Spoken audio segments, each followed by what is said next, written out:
developed over a very long time?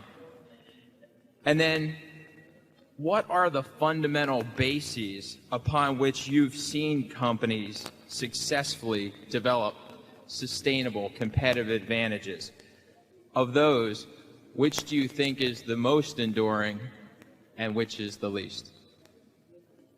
Well, sometimes they can develop it very quickly. I mean, I would say that Microsoft, in terms of the operating system, that was a relatively quick development.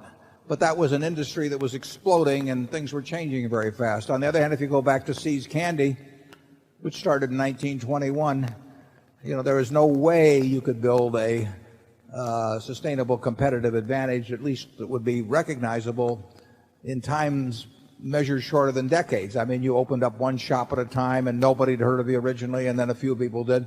And boxed chocolates were something that people may have bought once or twice a year for holiday occasions or whatsoever. So you weren't going to embed yourself in the minds of Californians in 1 or 2 or 5 years just because you were turning out an outstanding box of chocolates.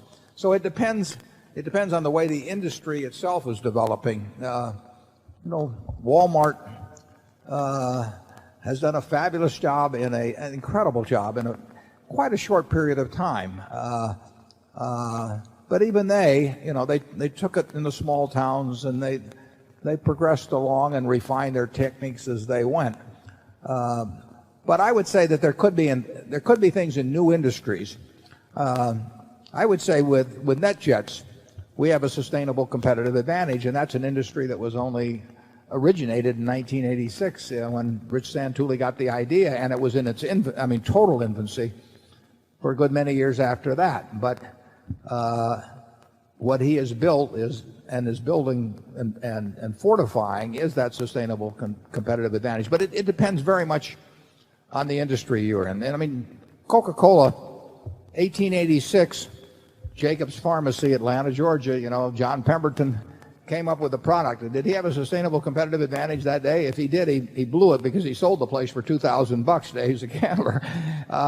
He did, and it took decades, thousands of competitors over that time, and but they were painting one barn at a time and designing one Saturday Evening Post ad at a time and all of that, and Pebbles, around the world. In World War II, General Eisenhower went to Mr. Woodruff and he said, I want a Coke within the arm's length of every American serviceman.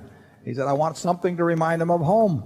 And so he built a lot of bottling plants for Coke around the world. And that was a huge impetus, but that was what, 60 years or so after the product was invented. So it takes a long time in certain kinds of products, but I could see certain areas of the world where a huge competitive advantage was built in a very short period of time. I would say that probably in terms of animated feature-length films, for example, Walt Disney did that, and after Snow White and a few more, it took him a while till it could cash in on it. But it became Disney and nobody else in that field for quite a while, and fairly quickly. Charlie?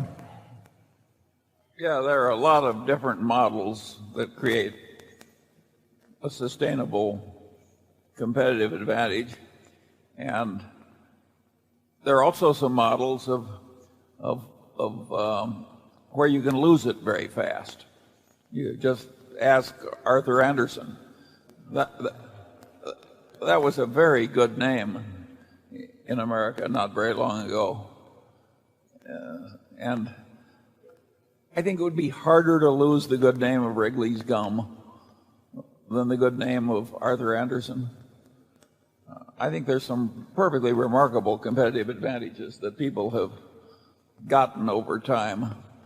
And the great trouble with the investment process is that they're so damned obvious that the stocks sell at very high prices. Snickers has been the #1 candy bar for probably 30 or 40 years now. Yeah, in Russia, it turns out everybody likes Snickers. Yeah. How do you really knock it off? I mean, we make candy. We would love to displace Snickers, but it's hard to think of ways to knock them from the #1 spot. I mean, my guess is that they'll be #1 in 10 years from now in candy bars, and the list doesn't change much in that field because if you think about the nature of how you make that choice as to what candy bar, if you were chewing spearmint chewing gum 5 years ago and you buy a pack of some chewing gum today, it's likely to be spearmint. I mean, there's things that you experiment a lot with, and there are things that you don't fool around with once you're happy. And you can understand that if you observe your own habits and people's habits around you.